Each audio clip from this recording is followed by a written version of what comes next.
Hello from ZiaVision. My name is Mike Dahl, Director of Strategic Accounts with ZiaVision. You know, oftentimes I get the question, what is the reliability of the scores that come from this equipment, and why do sometimes I see different scores for the same patient? So let's have a discussion about that.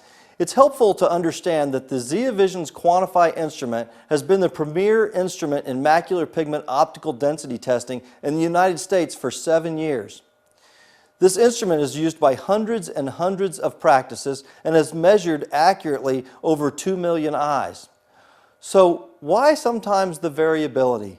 Well, the real reason why is, and what is key to maintaining good, accurate, reliable scores that will repeat in a practice, is what you see up on the screen today. It is extremely important that your technicians give the same directions every time they administer the test, and they give the exact same words within those directions. So let's take a quick moment and review those.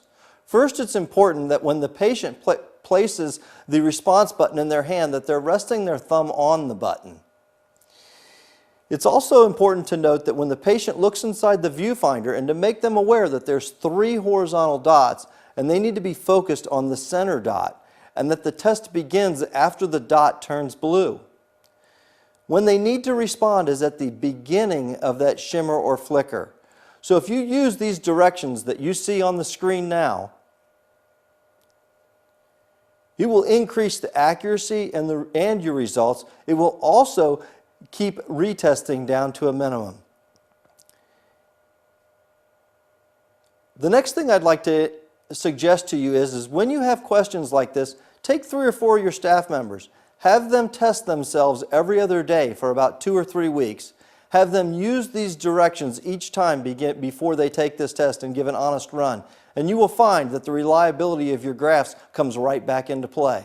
So oftentimes in practices, what we've learned is that there's multiple people involved. Some practices have more than one technician. Some practices have more than one person evaluating the graphs.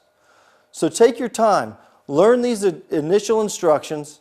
Learn that those graphs have 3 typical shapes, a sideways S, a U, or a V. Learn that every graph must have a smooth downward trend, a clear defined minimum, and 3 consecutive upticks. And you'll have the results that you need for the accuracy and reliability of your scores. Thank you for your time today.